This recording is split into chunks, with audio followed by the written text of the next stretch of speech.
Here's a really cool science trick that you guys can do at home with a slinky, and without it, science fiction movies would not be what they are today.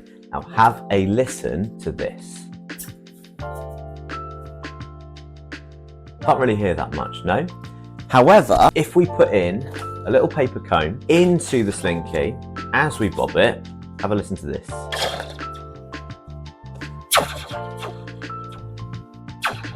Do you recognise that sound?